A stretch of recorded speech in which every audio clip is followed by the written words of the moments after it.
जय हिंद सभी दोस्तों।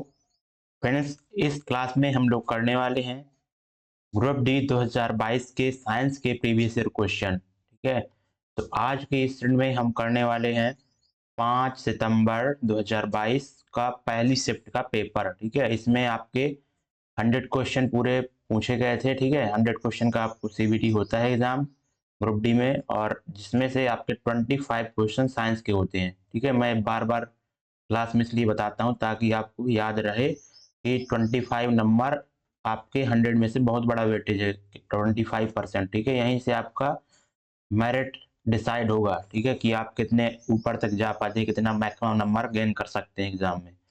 तो फ्रेंड्स, इसी को देखते हुए हम लोग प्रीवियस ईयर क्वेश्चन करते हैं कि एग्जाम में आने वाले जो आपका एग्जाम है उसमें कैसा कैसा पैटर्न का क्वेश्चन पूछा जाएगा। ठीक है, क्योंकि सभी लोगों को पता है कि जो 2022 के एग्जाम हुआ था 2022 में, उसमें साइंस के बहुत ही लाजवाब क्वेश्चन पूछे गए थे। ठीक है, एकदम टॉप लेवल के क्वेश्चन पूछे गए थे, और वो भी एनसीईआरटी रिलेटेड पूछे गए थे। ठीक है, एनसीईआरटी से ही आपके एग्जाम में क्वेश्चन पूछे गए थे। तो फ्रेंड्स, इसीलिए हम लोग सारे जो जितने भी क्वेश्चन 25 क्वेश्चन करेंगे तो पूरे साइंस से जो एनसीईआरटी की बुक है उसी से रिलेटेड हम सारा डिटेल्स और एक्स्ट्रा जो पॉइंट बनेगा उससे बताएंगे। तो फ्रेंड्स, बिना किसी देरी के पहले क्वेश्चन की तरफ बढ़ते हैं। फर्स्ट क्वेश्चन आपके स्क्रीन पर ये रहा। फर्स्ट क्वेश्चन है, आपसे बोला जा रहा है कि डैश पद मासिक धर्म की समाप्ति को संदर्भित करता है। यानी कि ऐसा कौन सा यहाँ पे टर्म दिया गया है जो कि मासिक धर्म की समाप्ति को संदर्भित करता है। ठीक है, तो यहाँ पर जो पहला ऑप्शन है उसके बारे में अगर देखते हैं अपन लोग, तो वो है हाइपरमोनेरिया। तो हाइपरमोनेरिया का है जब दोस्तों मासिक धर्म जो होता है उसकी टाइमिंग कितनी होती है, लगभग 28 से 29 दिन। ठीक है, इसको नोट कर लेना, 28 से 29 दिन होती है। ठीक है, मतलब 28 से 29 दिन तक ये साइकिल चलती है, मेंस्ट्रुएशन मेंस्ट्रुएशन साइकिल। ठीक है, मेंस्ट्रुएशन साइकिल।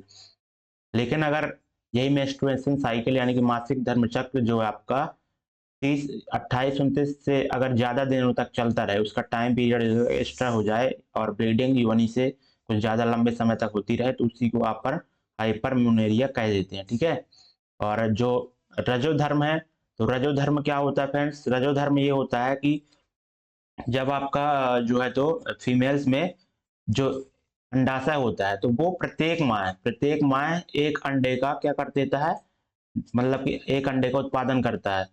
अगर उस अंडे का दोस्तों फर्टिलाइजेशन नहीं हो पाता स्पर्म के द्वारा, तो यहाँ पे क्या होता है कि वो जो अमाशय बोल रहा हूँ, जो आपका गर्भाशय होता है फीमेल्स में, तो वो क्या होता है कि उसमें जो लेयर बनती है हर महीने फर्टिलाइज एक को यहाँ पे मतलब कि धारण करने के लिए। ठीक है, वो जो लेयर बनती है मोटी होती है और स्पॉन्जी होती है। तो लेयर क्या करती है, जब अगर एग आपका फर्टिलाइज नहीं होगा, ठीक है, तो जो अंडा अंडा होगा वो फर्टिलाइज नहीं होगा, तो वो क्या करता है कि उसकी लेयर टूट जाती है। ठीक है, गर्भाशय की, क्योंकि कोई काम रह नहीं जाएगा अगर एग ही फर्टिलाइज नहीं होगा, तो उसका रोपण कैसे होगा गर्भाशय में। ठीक है, तो वहां पे कोई उसका कार्य नहीं रह जाएगा गर्भाशय में लेयर का, तो वो लेयर धीरे धीरे म्यूकस और ब्लड के रूप में योनि से बाहर निकलने लगती है। इसी साइकिल को अपन क्या कहते हैं, रजोधर्म कह देते हैं। ठीक है, ये चीज ध्यान देना, यानी कि गर्भाशय की परत को टूटना रजोधर्म कहलाता है, ये चीज ध्यान देना। उसके बाद है आपका रजोदर्शन। तो रजोदर्शन क्या होता है, जब दोस्तों फीमेल की एज लगभग 11 से 12 साल के ईयर, ठीक है, 11 से 12 ईयर्स के बाद, ठीक है, यानी कि 11 से 12 साल के बाद ही जब पहली बार मेंस्ट्रुएशन साइकिल होती है, तो उसी को रजो दर्शन कहते हैं। ठीक है, ये बात ध्यान देना, फीमेल्स में 11 से 12 साल के बाद ही रजो दर्शन जो होता है, पहली बार जो होता है मेंस्ट्रुएशन साइकिल, वही आपका कहलाता है रजो दर्शन। ठीक है, और यही अगर देखो यहाँ पे बोला गया है मासिक धर्म की समाप्ति, तो समाप्ति तो ये लगभग होता है फीमेल्स में लगभग 50 साल की उम्र में। ठीक है, 50 ईयर 25 मतलब 50 ईयर की एज के बाद आसपास। तो अगर लास्ट वाला मासिक धर्म चक्र हो रहा है, तो उसी को कह देते हैं रजो ने वृत्ति। ठीक है, तो ये सारी चीज हमने देखो चार ऑप्शन के बारे में पूरा डिटेल से बताया आपको, चीज ध्यान देना। नेक्स्ट क्वेश्चन, मानव में कौन सा रोग सूर्य से आने वाली अल्ट्रावायलेट विकिरण के कारण होता है? तो फ्रेंड्स, आप लोगों को पता होगा कि जो आपका क्या है, क्षोभ मंडल, सबसे पहले भूप्रपटी ये होती है। ठीक है, ये भूप्रपटी, उसके ऊपर आपका सौम मंडल, फिर समताप मंडल। ठीक है, तो आपको पता होगा कि समताप मंडल में क्या होती है, इसको अपन बोल देंगे समताप मंडल। ठीक है, समताप मंडल। ठीक है, तो इसमें आपकी ओजोन लेयर होती है O3। ठीक है, जो कि आपके जो सन से आने वाली अल्ट्रावायलेट रेज होती हैं उनको ऑब्जर्व कर लेती है, यानी कि अवशोषित कर लेती है वो। ठीक है, उसको पृथ्वी तक आने, भूपर्वटी तक पहुंचने से रोकती है। ठीक है, तो यहाँ से अल्ट्रावायलेट रेज के कारण क्या कौन से रोग होते हैं, तो पार्किंसंस रोग ये तो नहीं होगा, स्मॉल पॉक्स भी नहीं होगा, जो स्किन कैंसर होता है, त्वचा कैंसर होता है, वही अल्ट्रावायलेट रेज का कारण बनता है। ठीक है, और कई बार जो मोतियाबिंद भी होता है, ठीक है, तो वो भी अल्ट्रावायलेट रेज का कारण बनता है, ये चीज ध्यान देना। नेक्स्ट क्वेश्चन देखेंगे कि बाकी न्यूमोनिया वगैरह ये तो आपका ये चीज नहीं होगा। ठीक है, स्मॉल पैक्स ये भी नहीं होगा, पार्किंसंस रोग भी ये नहीं होगा।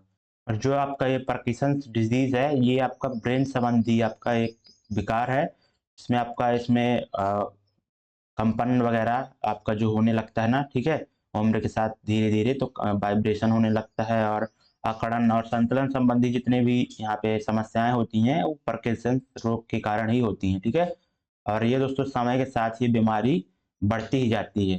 ठीक है, तो ब्रेन संबंधी आप लोग देखा होगा, जो बुजुर्ग लोग होते हैं उनके क्या होते हैं कि हाथ पैर क्या होते हैं, कपने लगते हैं। ठीक है, तो कंपन वगैरह जो होता है ना, ब्रेन संबंधी डिजीज है, ब्रेन से रिलेटेड डिजीज है, ये ध्यान देना। और निमोनिया उमोनिया तो आप सब लोग पता होगा, स्मॉल पॉक्स। ठीक है, छोटी माता भी इसको कह देते हैं स्मॉल पॉक्स को। ठीक है, नेक्स्ट क्वेश्चन, प्रोकैरियोटिक सेल की कुछ विशेषताओं का उल्लेख नीचे दिया गया है, तो दिए गए विकल्पों में से गलत विकल्प का आपका चयन करना है। ठीक है, तो प्रोकैरियोटिक सेल, तो सेल फ्रेंड्स आपकी कितनी तरह की होती हैं, दो तरह की होती हैं। ठीक है, तो एक तो आपकी क्या होती है प्रोकैरियोटिक, ठीक है, प्रोकैरियोटिक, एक होती है आपकी यूकैरियोटिक। ठीक है, यूकैरियोटिक। प्रोकैरियोटिक की बात करें तो ये दोस्तों इसमें जो होते हैं सेल ऑर्गेनिज्म होते हैं जो, ठीक है, जो सेल अंगक होते हैं उसमें वेल डेवलप नहीं होते, यानी कि मतलब कि पूरी तरह से विकसित नहीं होते। लेकिन जो यूकैरियोटिक होता है उसमें आपके जो ऑर्गेनिज्म होते हैं, सेल ऑर्गेनिज्म, तो वो पूरी तरह से डेवलप होते हैं, जैसे न्यूक्लियस हो गया, राइबोसोम हो गया, ये सब पूरी तरह से विकसित होते हैं, गोल्गी बॉडी। ठीक है, लेकिन इसमें पूरी तरह से विकसित नहीं होते प्रोकैरियोटिक में। ठीक है, तो और इसमें जो राइबोसोम होता है केवल एक ही गुणसूत्र इसमें होता है प्रोकैरियोटिक में। ठीक है, और इसमें जो राइबोसोम होता है फ्रेंड्स, उसमें 70S का होता है। ठीक है, और इसकी जो सब यूनिट होती हैं वो 50S और 30S की होती है। ठीक है, और जो इसमें यूकैरियोटिक सेल में जो आपका राइबोसोम होता है वो 80S का होता है, इसकी सब यूनिट जो होती है 50, सॉरी 50 नहीं होता, 60 और 10 का। ठीक है, 60 + 10, तो 60S और 40S। ठीक है, तो ये चीज ध्यान देना, 60 + 40S की सब यूनिट होती है, ये ध्यान देना चीजें। और उसके बाद यहाँ पे जो ऑप्शन में है कि एकल गुणसूत्र, तो बिल्कुल प्रोकैरियोटिक में एकल गुणसूत्र होता है, और ये अत्यधिक छोटे आकार का होता है, ये भी बिल्कुल करेक्ट है। और इसका नाभिकीय क्षेत्र के अंदर काव कहलाता है। ठीक है, तो ये भी करेक्ट है। लेकिन जो झिल्लीबद्ध कोशिकांग की मौजूदगी होती है वो आपकी यूकैरियोटिक सेल में होती है। ठीक है, यूकैरियोटिक सेल में, ना कि प्रोकैरियोटिक में। तो ये आपका गलत हो जाएगा, गलत ही हमारा सही होगा। ठीक है, क्योंकि हमसे गलत विकल्प पूछा गया था। क्वेश्चन में फ्रेंड्स बोला जा रहा है कि पौधे द्वारा उत्पादित कई उत्सर्जी उत्पाद मनुष्यों के लिए उपयोगी होते हैं। ठीक है, तो जो प्लांट में जब आपका फोटोसिंथेसिस रिएक्शन होता है उसमें मनुष्य के लिए जो उत्पाद उत्पन्न होते हैं वो उपयोगी होते हैं, जिसमें से एक तो ऑक्सीजन ही होता है। उसके बाद बोला गया है उस उत्पाद की पहचान कीजिए जो अंतः श्वसन किए जाने पर मनुष्य के लिए हानिकारक होता है। अंतः श्वसन यानी कि रेस्पिरेशन की बात की जा रही है। ठीक है, तो यहाँ पे सबसे पहले प्लांट में जो फोटोसिंथेसिस रिएक्शन होती है, ठीक है, उसके बारे में देख लेते हैं। जो प्रकाश संश्लेषण, ठीक है, प्रकाश संश्लेषण क्रिया होती है उसके बारे में अपन लोग अगर देखते हैं, तो यहाँ पे क्या होता है कि CO2, ठीक है, और प्लस H2O मिलकर क्लोरोफिल और सन, ठीक है, किसके क्लोरोफिल और सनलाइट की प्रेजेंस में ये लोग ये मिलके क्या बना लेते हैं, C6H12O6 और प्लस H2O बनता है आपका, और प्लस आपका O2। ठीक है, मैंने बैलेंस ही नहीं पूरी की है, आप कर सकते हैं चाहे तो पूरा, वो हिट एंड ट्रायल मेथड से की जाती है। ठीक है, अब जो आपका पौधों में ये तो दिन के समय पे होता है प्रकाश संश्लेषण, लेकिन जो रात में होने लगती है रिएक्शन वो आपका रेस्पिरेशन, ठीक है, अंतः श्वसन कहलाता है। तो अंतः श्वसन रिएक्शन जो पौधे में होती है, अंतः श्वसन, ठीक है, अंतः श्वसन जब होती है तो यहाँ पे क्या होता है कि जो आपका यहाँ पे जो ग्लूकोज बना है ना पौधों में ऑलरेडी, ठीक है, पहले से C6H12O6, और उसमें जब ऑक्सीजन मिल जाता है तो यहाँ पे बन जाता है CO2 और प्लस H2O, ठीक है, ये चीज़ बनती है। तो फ्रेंड्स यहाँ पे मनुष्यों के लिए हानिकारक क्या हो गया अंतः श्वसन क्रिया में, तो CO2 है वही आपके लिए हानिकारक होता है ह्यूमंस के लिए, ठीक है। ये चीज़ ध्यान देना, मस्त क्वेश्चन था। नेक्स्ट क्वेश्चन देखेंगे, निम्नलिखित में से किस अणु में 3 कार्बन परमाणु होते हैं? तो इन चारों ऑप्शनों में से किसमें आपके ऐसा है, ठीक है, अणु जिसमें 3 कार्बन परमाणु हो? तो एथेनॉल क्या होता है, एल्कोहल समूह से संबंधित है, OH समूह से, ठीक है, तो फंक्शनल ग्रुप इसका OH होगा, एथेनॉल। एथ यानी कि इसमें कितने कार्बन होंगे, 2 कार्बन होंगे, ठीक है, मेथ और एथ, एथ में 2 कार्बन होंगे, ठीक है, तो यहाँ पे तो 2 कार्बन होने वाला है। और इसका फार्मूला की बात करें तो CH3, और क्या होता है CH3, नहीं CH3 नहीं होता, C2H5OH होता, क्या, C2H5 और OH, ठीक है। तो ये आपका इथेनॉल हो गया। कार्बन डाइऑक्साइड तो आप जानते हो CO2, जिसमें केवल एक ही कार्बन है, ठीक है। और ग्लूकोज की बात करें तो C6H12O6 हो गया, इसमें 6 कार्बन है। और पार्विक एसिड जो होता है ये इसमें दोस्तों आपके 3 कार्बन परमाणु होते हैं, ठीक है। तो इसमें जो इसका फॉर्मूला था C3H4O3, ठीक है, ये चीज ध्यान देना। तो नेक्स्ट क्वेश्चन की तरफ बढ़ते हैं अपन। ईस्ट यानी कि खमीर में किण्वन के दौरान पार्विट इनमें से किस उत्पाद में परिवर्तित हो जाता है? तो इसके बारे में, इस क्वेश्चन के बारे में हम समझने के लिए आप लोगों को पता होगा कि जो ग्लूकोज का विखंडन होता है, ठीक है, वो बहुत सारे चरणों में होता है, ठीक है। तो भिन्न भिन्न पथों पर होता है। तो सबसे पहले जो ग्लूकोज होता है उसमें C6H12O6 6 कार्बन अणु होते हैं, ठीक है, 6 कार्बन वाला आपका अणु होता है, और उसको कोशिका द्रव में, ठीक है, वो कोशिका द्रव में पार्विक एसिड में चेंज हो जाता है, टूट जाता है, ठीक है, जिसमें 3 कार्बन आपके अणु होता है और ऊर्जा इसमें रिलीज होती है, ठीक है। और फिर अगर ऑक्सीजन की अनुपस्थिति में बात करें तो ये दोस्तों यहाँ पे लिखा है ईस्ट में होता है ये प्रोसेस, जिसमें से आपका जो पार्विक एसिड है, ठीक है, पार्विक एसिड यानी कि C3H4O3 है, वो ऑक्सीजन की अनुपस्थिति में इथेनॉल और कार्बन डाइऑक्साइड में टूट जाता है और एनर्जी भी यहाँ से रिलीज होती है, ठीक है। तो ये ईस्ट में प्रोसेस होती है इथेनॉल, ठीक है। इथेनॉल की बात करें तो ये आपका होता है एक तरह से C2H5OH, ठीक है, ये बात ध्यान देना। तो नेक्स्ट क्वेश्चन में बढ़ेंगे और इसका जो राइट आंसर हो जाएगा आपका कि कौन से उत्पाद उत्पन्न होते हैं, तो आपका एथेनॉल, ठीक है, इथेनॉल उधर लिखा है, एथेनॉल या इथेनॉल एक ही है, और कार्बन डाइऑक्साइड आपका बनता है, ठीक है। और सारी चीजें अगर देखना है तो ऑक्सीजन का अभाव, यानी कि ऑक्सीजन तो है लेकिन ऑक्सीजन की कहीं वो थोड़ी बहुत कमी है, ये कहाँ पे होता है प्रोसेस, हमारी जो मसल्स होती हैं, मांसपेशियां होती हैं, उसमें होता है। तो लैक्टिक एसिड बन जाता है और ऊर्जा यहाँ पे रिलीज होती है, ठीक है। तो लैक्टिक एसिड भी आपका 3 कार्बन वाला अणु ही सारे पूछे जाते हैं क्वेश्चन, ठीक है। और ऑक्सीजन की उपस्थिति में जो पार्विक एसिड चेंज हो जाता है वो कार्बन डाइऑक्साइड और जल तथा ऊर्जा में ये होता है माइटोकॉन्ड्रिया में, ठीक है। माइटोकॉन्ड्रिया में ऑक्सीजन की उपस्थिति में पार्विक एसिड टूटता है आपका कार्बन डाइऑक्साइड यानी कि CO2 प्लस H2O में टूटता है, ठीक है, एनर्जी रिलीज होती है। नेक्स्ट क्वेश्चन, वे अभिक्रियाएं जिनमें अभिकारकों के बीच आयनों का आदान प्रदान होता है क्या कहलाता है, ठीक है।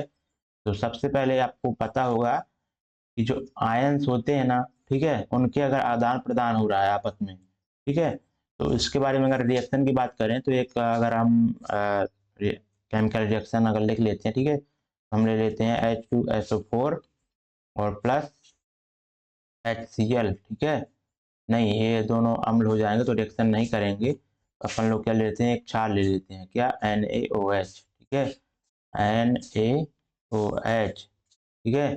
तो यहाँ से जो बन जाएगा, या फिर ये अगर नहीं लेना है आपको, सिंपल जो नमक बनता है, साल्ट वगैरह बनता है, वही सिंपल ले लीजिए आप, वो आपका होता है NaOH, ठीक है, ये तो हम क्षार हो जाएगा, और HCl, तो यहाँ से जो बन जाएगा NaCl, ठीक है, ये आपका सोडियम क्लोराइड, और यहाँ से आपका क्या बन जाएगा, जल बन जाएगा।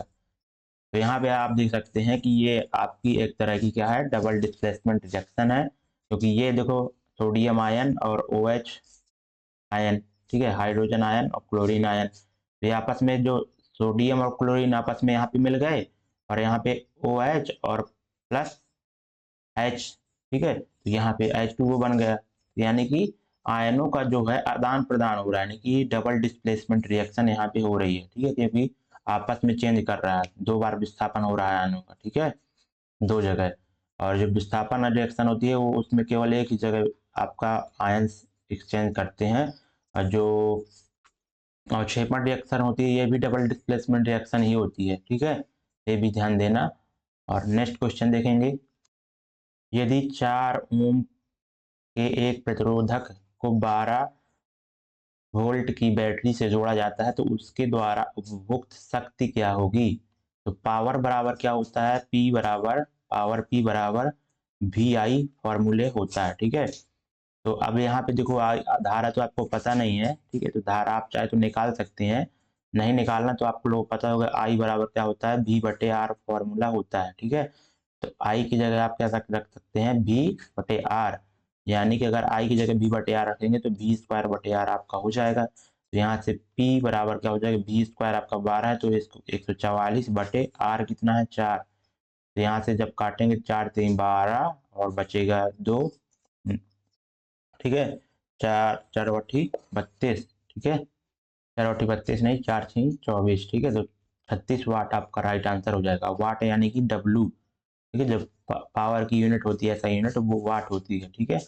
और नेक्स्ट क्वेश्चन देखेंगे, क्वेश्चन में बोला जा रहा है कि वायुमंडलीय अपवर्तन के कारण क्षितिज के निकट देखने पर किसी तारे की आभासी स्थिति उसकी वास्तविक स्थिति से थोड़ी डैश होती है, और यह आभासी स्थिति डैश जिसके परिणाम स्वरूप तारे टिमटिमाते हैं, ठीक है।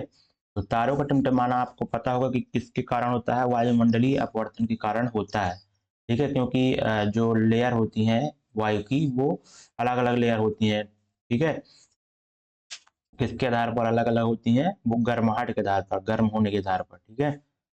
तो अलग अलग लेयर की अगर वो आपका गर्म है अलग अलग, ठीक है, तो उनकी डेंसिटी भी अलग अलग हो जाएगी, ठीक है, जो जो लेयर आपकी एयर की लेयर ज़्यादा गर्म होगी तो वो कम सघन होगी, उसकी डेंसिटी कम होगी, और जो जो ज़्यादा गर्म नहीं है, ठीक है, या फिर ठंडी है तो उसकी डेंसिटी ज़्यादा होगी एयर की, ठीक है। तो यहाँ पर जो आभासी स्थिति दिखाई देगी ना, तो उसकी वास्तविक जो स्थिति होगी उससे थोड़ा ऊपर, ठीक है, दिखाई देगा, और ये क्या होगी, आभासी स्थिति बदलती रहेगी, तभी तो आपको तारे टिमटिमाते हैं, झिलमिलाते हुए दिखाई देते हैं ना। तो ये तो ऑप्शन वैसे भी काट सकते थे आप। और एक चीज और याद रखना कि जो आभासी स्थिति होगी ना, यानी कि जो आपको दिखाई देगा वह एक्चुअली में जो जहां पर स्थित तारा है, स्टार है, टिमटिमाता है, वो दिखाई देना चाहिए, उससे थोड़ा ऊपर ही आपको दिखाई देगा, ठीक है, ये ध्यान देना। नेक्स्ट क्वेश्चन, किसने अष्टक नियम की खोज की और इनकी तुलना संगीत में पाए जाने वाले अष्टक से की। तो ये थे जॉन न्यूलैंड साहब, और इन्होंने बताया था कि अगर तत्वों को, ठीक है, उनके बढ़ते हुए परमाणु द्रव्यमान के क्रम में रख दिया जाए तो जो पहले तत्व का गुण होगा वही सेम 8वें तत्व के गुण के बराबर ही उसके लगभग गुण होंगे, ठीक है, प्रॉपर्टीज। और इन्हें सारे गामा पाधानी सा ये नियम दिया था संगीत का, ठीक है, ये चीज ध्यान देना। वैसे इजी क्वेश्चन है, सब लोगों को पता ही होगा। नेक्स्ट क्वेश्चन देखते हैं। और जोहान डोबे साहब ने त्रिक नियम दिया था, ठीक है, त्रिक नियम दिया था। और उसके बाद है देमेत्री मेंडलीव, इन्होंने आवर्त सारणी दी थी, ठीक है। नेक्स्ट क्वेश्चन, किसी पदार्थ की प्रतिरोधकता डैश पर निर्भर करती है, ठीक है। तो जो प्रतिरोधकता है यानी कि रेजिस्टिविटी, ठीक है, तो रेजिस्टिविटी दोस्तों क्या होती है, रेजिस्टिविटी यानी कि जो आपका ओम का लॉ होता है, R=ρ into L upon cross section area, ठीक है। तो यहाँ पे जो प्रतिरोध बराबर होता है प्रतिरोधकता मल्टीप्लाई लेंथ और अपॉन क्रॉस सेक्शन एरिया, ठीक है, घनप्रस्थ काट का क्षेत्रफल। तो यहाँ पे जो प्रतिरोधकता होगी वो लंबाई पर तो डिपेंड नहीं करती है फ्रेंड्स, ठीक है, क्योंकि जो प्रतिरोधकता होती है वो किसके ऊपर डिपेंड करती है? मैटर, मटेरियल, ठीक है, नहीं पदार्थ पर, पदार्थ और केवल टेम्परेचर पर, ठीक है, टेम्परेचर यानी कि तापमान पर ये आपका निर्भर करता है। लंबाई और मोटाई यानी कि उसका क्रॉस सेक्शन, ये प्रेशर का तो कोई काम ही नहीं है, ठीक है। तो लंबाई और मोटाई पर निर्भर करता है आपका प्रतिरोध, ठीक है, ये चीज ध्यान देना है। ये आपका प्रतिरोध R निर्भर करता है, लेकिन तापमान पर जो निर्भर करता है वो प्रतिरोधकता होती है, ठीक है। और धातु पर भी निर्भर करती है, यानी कि जो जैसा पदार्थ होगा उसी की प्रतिरोधकता वही होगी, ठीक है। क्वेश्चन में फ्रेंड्स बोला जा रहा है कि वायु में कोई प्रकाश किरण अपवर्तनांक √2 वाले माध्यम से वायु को पृथक करने वाली सतह पर 45 डिग्री के कोण पर अपवर्तित होती है, तो किरण माध्यम में डैश के कोण पर अपवर्तित होगी, आपको बताना है, ठीक है। क्वेश्चन में फ्रेंड्स बोला जा रहा है कि एक कोई माध्यम है जिसका अपवर्तनांक कितना है? √2 है, ठीक है। तो और वो क्या कर रही है कि जो वायु, ठीक है, सिंपल जो वायु का माध्यम है उसमें क्या कर रही है? प्रवेश कर रही है। तो ये आपका क्या हो जाएगा? एक तरह का सघन माध्यम, ठीक है, और नीचे आपका विरल माध्यम, ठीक है, क्योंकि जो उस माध्यम की डेंसिटी दी गई है वो आपकी √2 दी गई है, और जो एयर की डेंसिटी होती है, ठीक है, यानी कि ये आपका क्या दिया गया है? μ1, और ये μ2 जो दिया गया है, μ2 आपको पता ही होगा कि उसकी डेंसिटी एयर की कितनी होती है? 1.0003, ठीक है, लगभग इतनी होती है। तो आप डायरेक्टली आप 1 याद रखते हैं, ठीक है। तो जो सघन से विरल के माध्यम की तरफ आपकी जो किरण जा रही है, यानी कि जो आपका रेज कैसी जाएगी, देखो ये आपकी रेज जैसे मान ली इस माध्यम से ऐसे यहाँ से जा रही है, ठीक है, ऐसे, और यहाँ पे टकराई और यहाँ पे नॉर्मल बनेगा, ठीक है, नॉर्मल बनेगा। तो ये रेज क्या करेगी? जब सघन से विरल की तरफ जाती है तो ये अवलंब से क्या होती है? क्या अवलंब से दूर चली जाती है। तो यहाँ पर हमने जो रेज ली है वो उल्टी ले ली है, ठीक है, क्योंकि जो यहाँ पे क्वेश्चन में बोला जा रहा है फ्रेंड्स, वो आपका बोला जा रहा है कि जो √3 जो अपवर्तनांक है वो मतलब कि उस अपवर्तनांक में रेज जा रही है, ठीक है, यानी कि हवा से आपका सघन, विरल से सघन में जा रही है। यानी कि मान लेते हैं जैसे रेज ऐसी आ रही है आपकी, ठीक है, ऐसी आ रही है, ठीक है, यहाँ से ऐसे जा रही है, ये हवा से विरल से सघन माध्यम में जा रही है, ठीक है, तो ये आपका नॉर्मल हो जाएगा। अविलंब, तो रेज को जानी चाहिए था ऐसी, ठीक है, क्योंकि सीधी जाना चाहिए, लेकिन माध्यम चेंज हो रहा है तो आपका जो रेज की डायरेक्शन भी चेंज हो जाएगी, ठीक है। तो अगर विरल से सघन में जा रहा है, अविलंब की तरफ झुक जाएगा वो, ठीक है, अविलंब की तरफ ऐसे झुक जाएगा। तो आपका जो इंसिडेंट रे है, ठीक है, जो आई एंगल है, ये कितना एंगल दिया गया है? 45 डिग्री। तो आपका ये आर पूछा गया है, ठीक है। इसके लिए अपन लोग स्नेल लॉ लगाते हैं। तो स्नेल लॉ क्या होता है? साइन आई और इंटू, ठीक है, इंटू उसी माध्यम का अपवर्तनांक। तो साइन आई 45 यहाँ पे है, ठीक है, तो अब यहाँ पे उसी माध्यम का अपवर्तनांक आपका μ2 है, ठीक है, और उसके बाद साइन आर μ1, ठीक है। तो यहाँ पे साइन आई यानी कि साइन 45 कितना हो जाएगा? 1/√2, और μ2 आपका 1 है, और यहाँ पे साइन आर, आपको आर की वैल्यू निकालना है, μ1 आपका √2 है, ठीक है। तो यहाँ पे जब इसको आगे सॉल्व करेंगे तो ये आपका हो जाएगा साइन आर बराबर आपका 1/2 हो जाएगा, ठीक है। तो आर की वैल्यू कितनी हो जाएगी? 30 डिग्री हो जाएगी, ठीक है, तभी तो 1/2 आएगा। तो राइट आंसर आपका ये हो जाएगा। नेक्स्ट क्वेश्चन, निम्नलिखित संयोजन अपक्रिया का उत्पाद क्या होगा? तो सबसे पहले जो कॉम्बिनेशन रिएक्शन होती है उसमें क्या होता है? इसमें दो या दो से अधिक पदार्थ जो है मिलकर एक सिंगल उत्पाद में परिवर्तित हो जाएं तो वही आपकी कॉम्बिनेशन रिएक्शन या फिर संयोजन अपक्रिया कहलाती है। तो यहाँ पे देख सकते हैं कि SO3 और H2O मिलकर आपको क्या बनाने वाले हैं? H2SO4 बनाने वाले हैं, ठीक है। देख लग सकते हैं कि आपका एक सल्फर है, इधर भी एक सल्फर बन के और हाइड्रोजन ए 2 है, तो इधर भी हाइड्रोजन 2 और ऑक्सीजन 4 है, ठीक है। तो ध्यान देना, तो यही कॉम्बिनेशन रिएक्शन है, ध्यान देना। नेक्स्ट क्वेश्चन, जीवाश्म ईंधन, कोयला और पेट्रोलियम किस प्रकार के संसाधन हैं? तो जो जीवाश्म ईंधन है फ्रेंड्स, ठीक है, तो जीवाश्म ईंधन क्या होता है?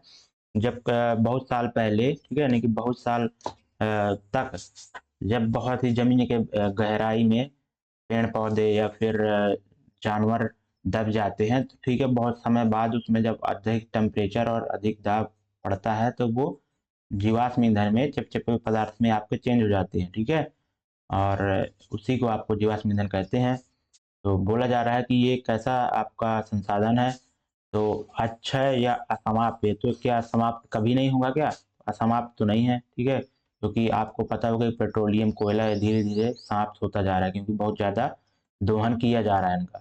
समाप्त और नवीकरणीय, तो समाप्त तो है, ठीक है, यहाँ तक तो राइट है, लेकिन नवीकरणीय, नवीकरणीय थोड़ी है फ्रेंड्स, इसको दोबारा से थोड़ी बनाया जा सकता है कोयला पेट्रोलियम, ये बनने में बहुत नेचुरली रूप से बनाने में बहुत करोड़ों साल लगते हैं, ठीक है, और नवीकरणीय तो है ही नहीं है ये।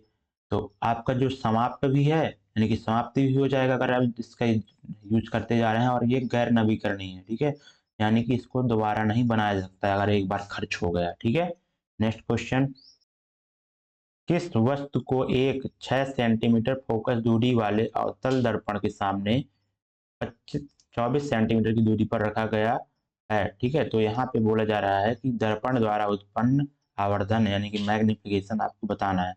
तो सबसे पहले जो मिरर के द्वारा जो उत्पन्न होता है मैग्निफिकेशन, वो क्या होता है, एम बराबर उसका फॉर्मूला होता है -b/u होता है, ठीक है, और इसी के इक्वल में height of image upon height of object भी होता है, ये चीज ध्यान देना।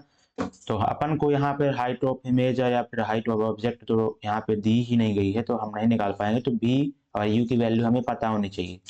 तो भी की वैल्यू तो आपको पता है, यू की वैल्यू तो आपको पता है कि 24 है, ठीक है, भी की वैल्यू निकालने के लिए जो मिरर फार्मूला होता है, दर्पण फार्मूला, वो होता है 1/f बराबर 1/v प्लस 1/u, ठीक है। और यहाँ पे जो दर्पण है वो अवतल दर्पण है, तो फोकस दूरी जो होगी उसकी क्या होगी, ऋणात्मक होगी, यानी कि 1/6 माइनस का वो भी, और प्लस में आपका इक्वल में 1/b, और यहाँ पे जो u की वैल्यू है वो भी आपकी माइनस ही हमेशा होती है, चाहे वो मिरर हो चाहे लेंस हो, ठीक है, ये तो माइनस ही हमेशा होती है u की वैल्यू। तो आपको क्यों होती है माइनस, क्योंकि ये लेफ्ट साइड होती है, चिन्ह प्रॉपर्टी के अनुसार अगर मिरर और लेंस के, मिरर या फिर लेंस में अगर जो वस्तु होगी वो लेफ्ट साइड है, तो उसका जो दूरी लेंगे वो हमेशा माइनस में ही लेते हैं, ठीक है। तो यहाँ से जो 1/v की वैल्यू आ जाएगी वो आ जाएगी 1/24 माइनस 1/6, 24 इसका एल्सियम लीजिए 1 माइनस और इधर से 4, यानी कि आपका v की वैल्यू माइनस का 8 आ जाएगी, ठीक है।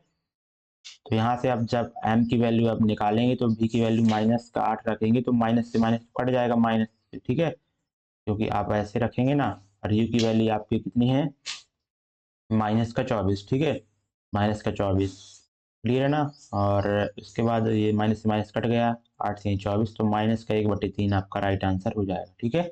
इस तरह से इस क्वेश्चन को करना होता है। नेक्स्ट क्वेश्चन, क्वेश्चन में बोला जा रहा है कि 2 सेंटीमीटर ऊंचाई वाली किसी वस्तु को 8 सेंटीमीटर फोकस दूरी वाले अवतल दर्पण, फिर से अवतल दर्पण यानी कि कॉनकेव मिरर के बारे में बात कर रहा है, कि सामने अगर 6 सेंटीमीटर की दूरी पर रखा जाए तो उसके अक्ष पर रखा गया इसके प्रतिबिंब की ऊंचाई क्या होगी, यानी कि हाइट ऑफ इमेज पूछा गया है, और उसके बाद बोला कि यह होगा, तो यह होगा।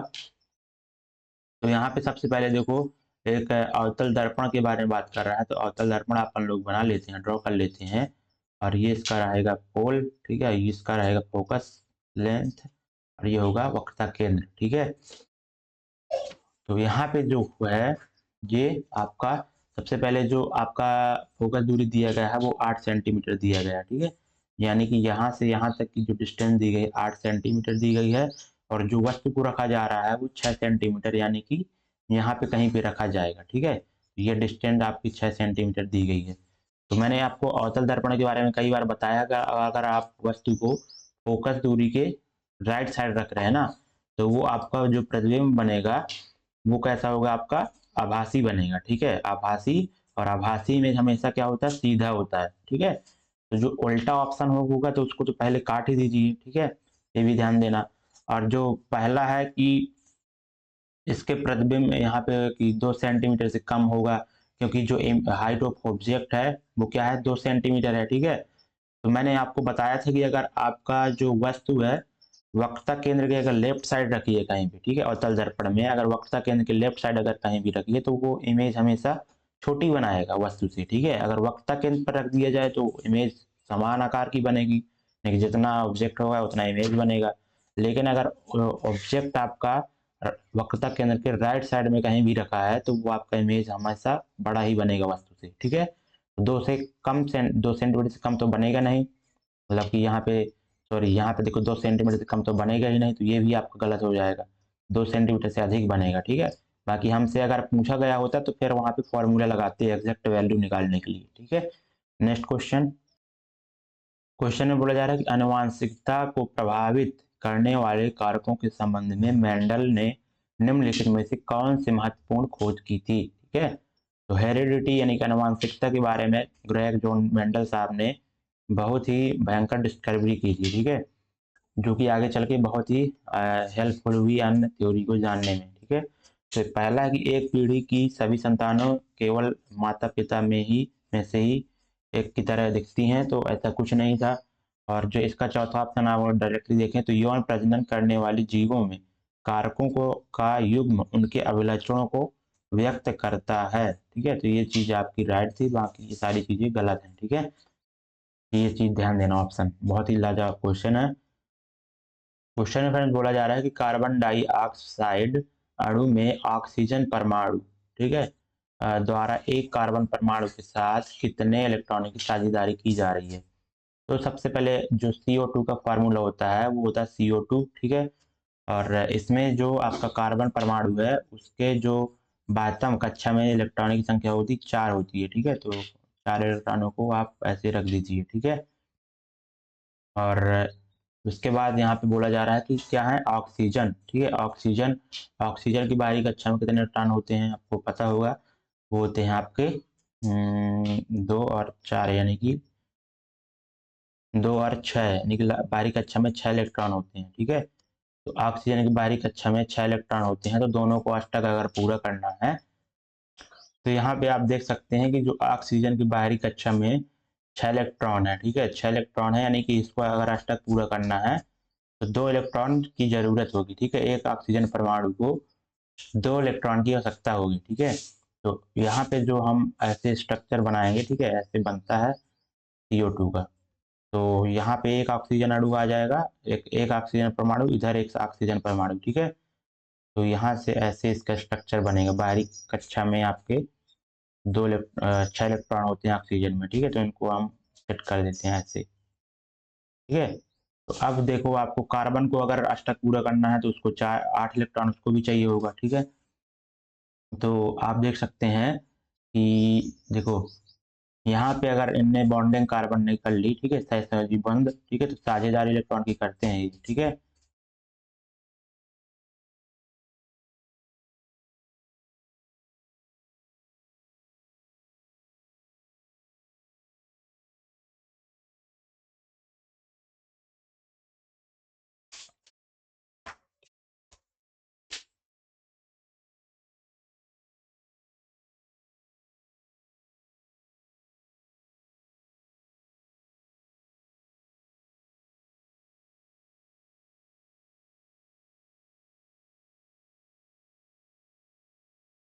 तो यहाँ पे जो बॉन्डिंग फ्रेंड्स बनने वाली है आपकी, ये बनने वाली है आपकी क्या, सिंगल नहीं डबल बॉन्ड के साथ, ठीक है। तो ऑक्सीजन जो कार्बन परमाणु होगा वो ऑक्सीजन के साथ डबल बॉन्ड के साथ ऐड होने वाला है, ठीक है। तो ये चीज ध्यान देना।